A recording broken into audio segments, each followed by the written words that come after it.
Asia is where most of the economic growth will happen, experts say, as Chinese villages turn into megacities and similar phenomena become evident across the continent, including Vietnam. The World Economic Forum has predicted that the next billion members of the world's middle class will come from Asia. However, these impressive figures, the higher living standards and rising wealth generation have been accompanied by a disaster of unimagined proportions that both citizens and policymakers are not paying sufficient attention to, in terms of long-term ameliorative measures. There is literally a plenty on the scale of the problems caused by rising levels of air pollution across the country caused by heavy industries and rapidly increasing number of motorized vehicle owners. Hanoi, Vietnam's capital, only had 38 days of clear air, and AQI below 100, in 2017, with average pollution 4 times higher than those deemed acceptable by the World Health Organization's air quality guidelines. The Ministry of Natural Resources and Environment, MONRE, has said that traffic is responsible for about 70% of air pollution in Hanoi. That air pollution is becoming a serious threat in many Southeast Asian nations has been evident for some time now. The WHO recently estimated that 4.2 million premature deaths globally are linked to ambient air pollution. Air pollution is a factor in more than 24% of the worldwide deaths from stroke, 29% of deaths from lung cancer, and about 50% of respiratory deaths and diseases. Fine matter. The most threatening facet of air pollution is fine particulate matter, often referred to as PM 2.5, caused by exhaust emissions from vehicles, factories, fires, etc. Particles, smaller than 2.5 micrometers, can get deep into the lungs and even into our bloodstream. The length of exposure, concentration, as well as a person's age, are all factors related to how particulate matter can negatively impact health. Short-term effects include irritation in the eyes, nose, and throat, headaches, nausea, allergic reactions or upper respiratory infections such as bronchitis and pneumonia. Long-term health effects vary from chronic respiratory diseases, lung cancer, heart diseases, to damage in the brain, nerves, liver, or kidneys. The danger of air pollution is invisible and insidious, affecting even very healthy people. People who are most at risk, experts say, are children, fetuses, people with chronic respiratory and pulmonary illnesses, and the elderly. Facial masks, false sense of security.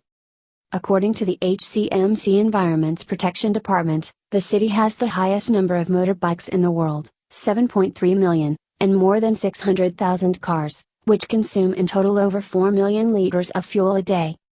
Saigon's particulate pollution is above the worldwide average, but below average in comparison with other Southeast Asian cities like Bangkok, Manila or Jakarta, which suffers the region's worst air pollution. Most people in Vietnam aren't aware of the health risks from ambient air pollution. Education about effective protection and best practices against pollution exposure has only reached a small minority of Vietnam's population. Most Vietnamese people driving on the roads wear cotton masks, which are effective against the sun's UV rays, but are not effective against particulate matter, filtering less than 10% of PM 2.5 and don't seal properly. Another popular choice for motorbike riders in Vietnam are surgical masks.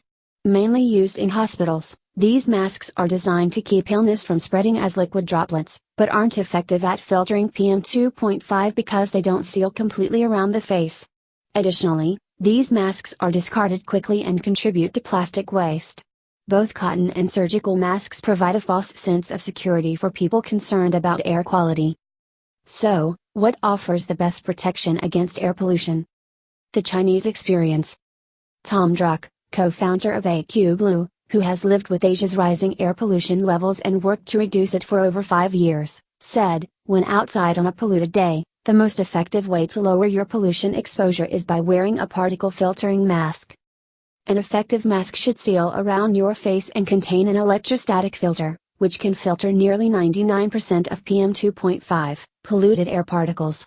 Electrostatic filters, originally designed for work safety masks in the 1990s, are highly effective at filtering PM 2.5, he said.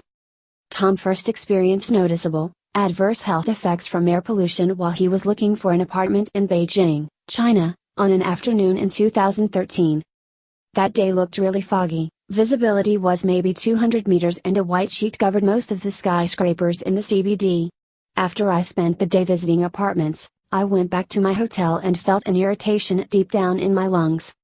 When I woke up the next morning, it felt as if someone was sitting on my chest. While living in Beijing over that first winter, I had to shower multiple times a day or I would get acne like I was back in high school.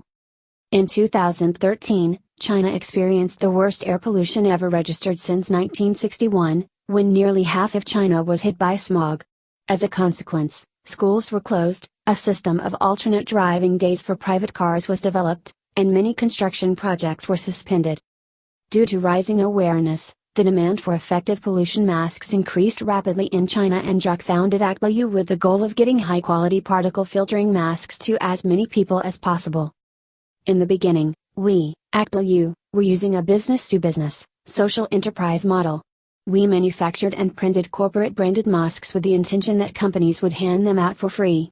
Unfortunately, the cooperation didn't work fast enough to keep up with changing pollution patterns, and we created our own masks, available directly to consumers, using our experience as mask manufacturers. aplenty is not reinventing the wheel, we are just improving a 30-year-old technology to provide good, effective air pollution masks for regular people. The OK Air Quality Index was at a critical high of 400 or hazardous on the day Druck was looking for an apartment in Beijing. According to the U.S. Environmental Protection Agency, an AQI of just 100 is the metric deemed unhealthy for sensitive groups. Nowadays, there are many ways to check local AQI levels. The Air Visual app for smartphones allows people to monitor real-time air quality all over the world.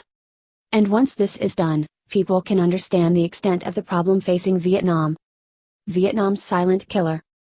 According to the WHO, 6 out of 10 diseases with the highest mortality rate in Vietnam are linked to ambient air pollution.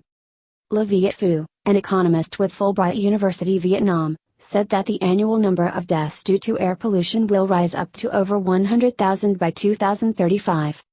Furthermore, economic losses due to early deaths caused by air pollution accounted for an estimated 5.7% of Vietnam's GDP or $11.415.9 billion last year, with at least 40,000 people dying of diseases related to air pollution.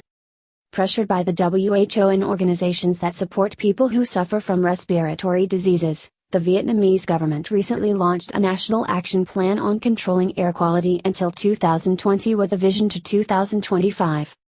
The plan assigns ministries and agencies with implementing many solutions to curb air pollution, including green production, investment in new, green technologies, installing additional air monitoring stations, and limiting the use of obsolete technologies in production. However, both residents and policymakers cannot be satisfied with steps taken thus far.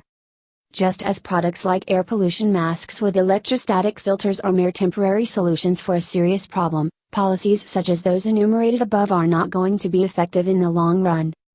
In the long run, Vietnamese cities need large infrastructure changes on an emergency basis, whether it is the promotion of public transportation, reduction of private transportation means, scaling back industrial agriculture and livestock farming to organic production, or avoiding dangerous technologies like GMOs.